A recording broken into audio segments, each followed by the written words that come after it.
A woman was found dead in her own apartment, but the police couldn't find any clues. When the case became known throughout the city, they received a tip from a witness that turned the investigation upside down and ultimately led to the truth. As a result, the case became one of the most discussed in the country, as no one could have expected such horror. Shawna TFA was born on March 13, 1966, in Salt Lake City, USA. She was a cheerful and energetic woman, a member of the school cheerleading team, and had many friends. After completing her education, Shawna worked for some time in her home state, but at the age of 29, she decided to move to Las Vegas. She liked the vibrant pace of the city, which offered many more opportunities to earn money.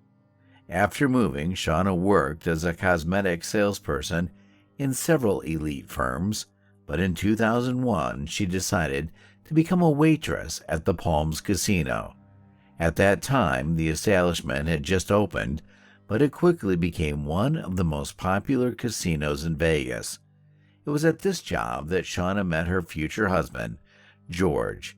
He often visited the casino, and a romance quickly developed between them. A year after they met, the couple had a daughter, Madison. A few years later, they officially got married. It seemed that this family had a happy and carefree future ahead of them. George worked as a firefighter, paid a lot of attention to his wife and daughter, and always took care of them. Shawna worked at the casino, earning quite decent money there, but in 2008 their relationship began to deteriorate.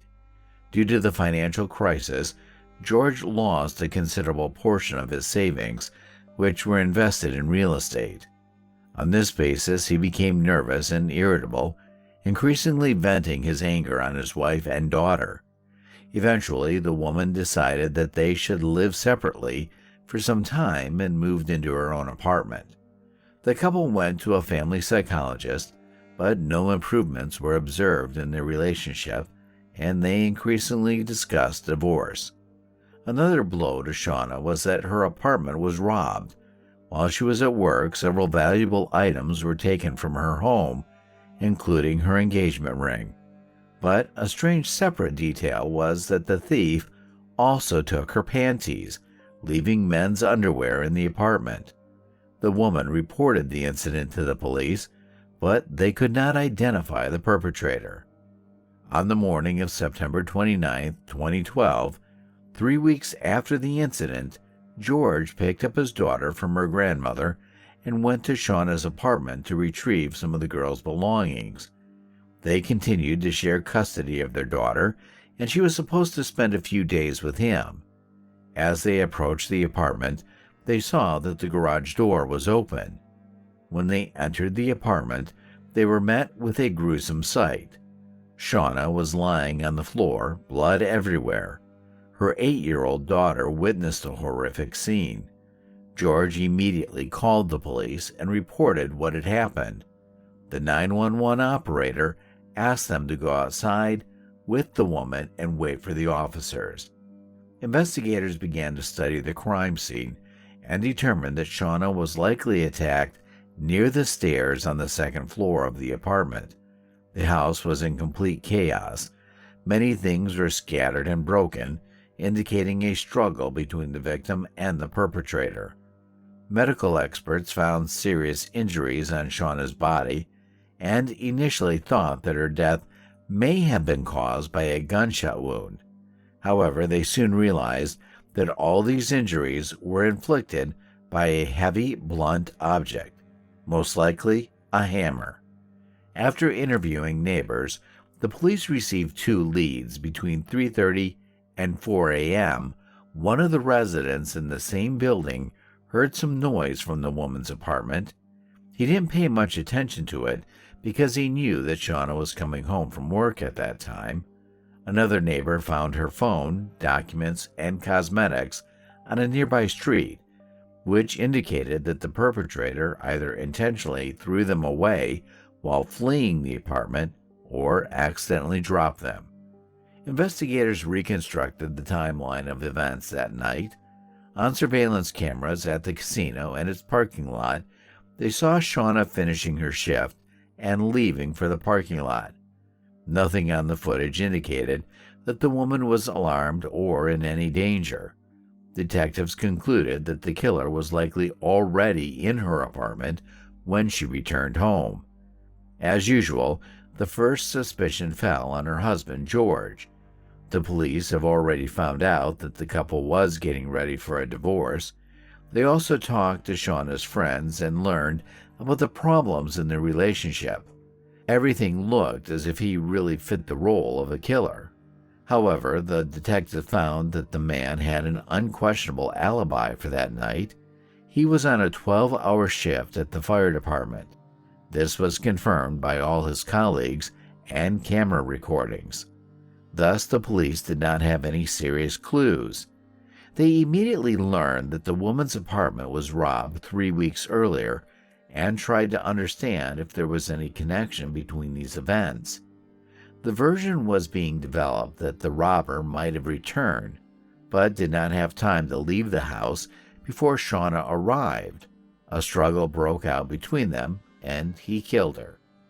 Meanwhile, the victim's sister continued to suspect George in what had happened. She was constantly talking to Shawna and knew about all the problems in their relationship, about his constant jealousy and scandals. However, his alibi was unquestionable. Therefore, the police focused on searching for other clues. A day after the discovery of the body, they received the first serious lead. By that time, the killer was being talked about in all the local news, which drew the attention of Vegas residents. A man who knew a homeless person called Greyhound turned to the police. He told this witness that he killed the woman with a hammer. According to the man, Greyhound talked about it with joy and even laughed. Given that the details of the murder were not disclosed in the media, this lead became key for the detectives. They found out that the witness lived in a tent on the outskirts of the city and often met with Greyhound near the Albertson store. Together with him, they went there and started waiting. Very soon, the witness saw him and reported to the police, who immediately approached the suspect. During the search, they found banned substances on him, which allowed them to arrest Greyhound. In the police station, the officers found out that his real name was Noel Stevens. He had been repeatedly convicted of petty thefts and possession of various substances, but the man denied his involvement in the murder, and the investigators really doubted his candidacy as a suspect. First, he only committed minor offenses, and it was difficult to imagine why this homeless person would kill someone. Secondly, he lived practically at the other end of the city, which made the choice of the victim completely incomprehensible. It took him several hours to get to Shawna's house, while many really valuable things in her apartment were untouched, including cash. None of this made any sense. However, the police continued to investigate his involvement. They found a tent where Stevens lived and conducted a search. The tent was located outside the city in a remote desert area. While examining the area around it, investigators found several significant pieces of evidence. Just a few meters away, they discovered the suspect's pants and underwear covered in blood, as well as a hammer tag. Later, experts determined that the blood belonged to Shawna TFA. However, the main clue was waiting for them at the police station. By gaining access to Noel's smartphone, they found only one contact in his notebook: George TFA's number. At this point, the case took an unexpected turn.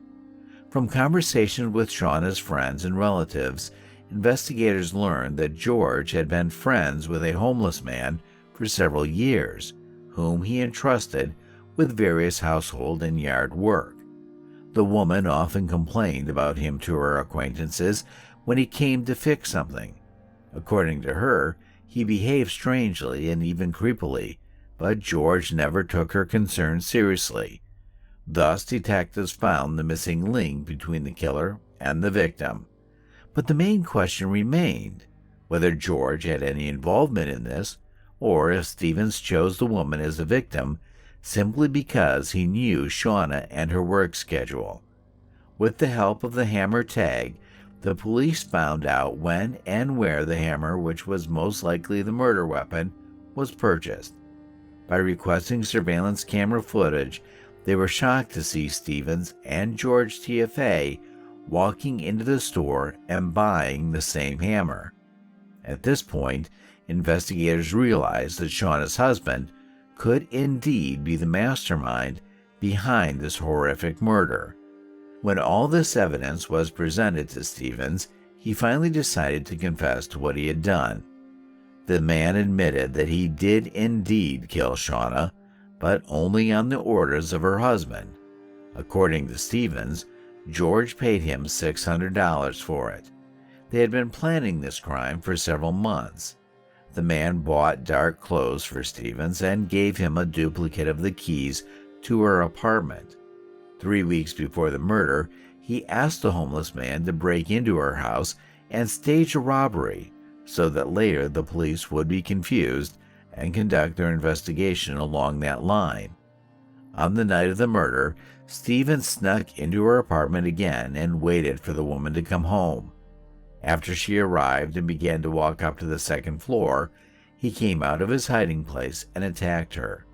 Stevens said he struck her about 17 times, causing the hammer to break. The killer agreed to show detectives the location, near a campsite, where he buried his weapon. With Stevens' confession and a multitude of evidence, the police charged George. His relatives were shocked because he had always been a caring and loving family man who helped people. Upon learning of the accusations, George's sister called him and told him that he was suspected of murder. Immediately after the call, he got into his pickup truck and tried to leave town.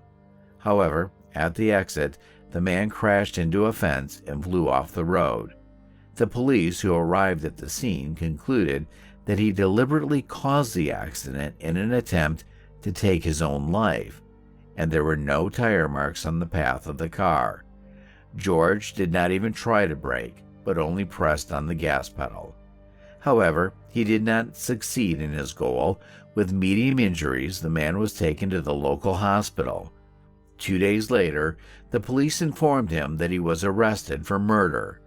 George's reaction was very calm. He asked to contact his lawyer and also to allow him to take a shower and brush his teeth. From that moment on, the police department began preparing to transfer the case to court. 3 months later, Noel Stevens agreed to make a full confession in exchange for a waiver of the death penalty. George TFA refused to admit his guilt, and the trial against him only began 3 years later, in August 2015. At the hearings, he did not utter a word, entrusting all the work to his lawyer. His relatives acted as witnesses and spoke about how George could never have done such a thing to his wife and could not be involved in her murder. His defense was based on the fact that Stevens killed Shawna on his own initiative, and her husband knew nothing about it. According to the lawyer, the store camera footage did not prove anything. It only showed how George and Noel were buying tools that the latter needed for housework. The prosecution did not believe in such a scenario. In court, they presented a printout of George's phone calls, according to which the man called Stevens 87 times in September 2012, 5 of which were made shortly before the murder. Based on Stevens' testimony, the prosecution concluded that money was the motive for the murder. George lost a significant portion of his savings due to the crisis, resulting in Shawna becoming the main breadwinner in the family. She earned over $100,000 a year, while George's income was only half that amount. He realized that in the event of a divorce or property division, he would be left with nothing, so he decided to get rid of his wife. Stevens initially didn't believe him when he spoke about the murder. Prior to this, they had been friends for several years, and Noel had actually done various work around the house and property for a small fee. In the end, George offered him $5,000 to kill his wife, and he agreed. According to his testimony, the man planned to get this money from an insurance company after Shawna's death. Despite Stevens revealing all the details of the murder and how he and George planned the crime, there were certain difficulties during the trial. The results of Stevens' medical examination were presented during the hearing, which showed that the man often suffered from visual and auditory hallucinations and regularly took potent banned substances. He did not deny either of these points, so all of his words were questioned by the defense lawyer. Because of this, neither side was sure of the outcome when the jurors began to deliberate. It took them 3 days. In the end, George TFA was found guilty of conspiring to commit murder. When the judge pronounced these words, George showed no emotion. He was sentenced to life in prison with an additional 81 years for the remaining charges, including conspiracy to break into a home and robbery. Soon after the verdict, George filed a 107-page appeal in which he confessed to the crime in the third person. He wrote that prescription drugs had clouded his mind, causing him to be unable to distinguish between good and evil. All of this led him to believe that killing his wife would be the only way to protect their child. George revealed that he had suffered a serious injury several years before the murder, but the court did not appoint a psychological examination for him. Despite this, in 2017, the court rejected his appeal because there was no reason to doubt that his mental state prevented him from clearly understanding what was happening. Since George's arrest, their daughter has been living with her maternal grandmother and has been actively helped by her sister Shawna. At one point, this girl lost both of her parents and learned what a monster her father was. He deliberately took her to the apartment, knowing in advance what she would see. Obviously, he did this to provide a more reliable alibi without caring about the consequences for his child's mental health. As for Stevens, he received a 42-year prison sentence. Considering that this man spent most of his life on the streets, it would be foolish to consider such a sentence as punishment. Share your opinion on this story in the comments, and don't forget to like the video. Thank you for watching.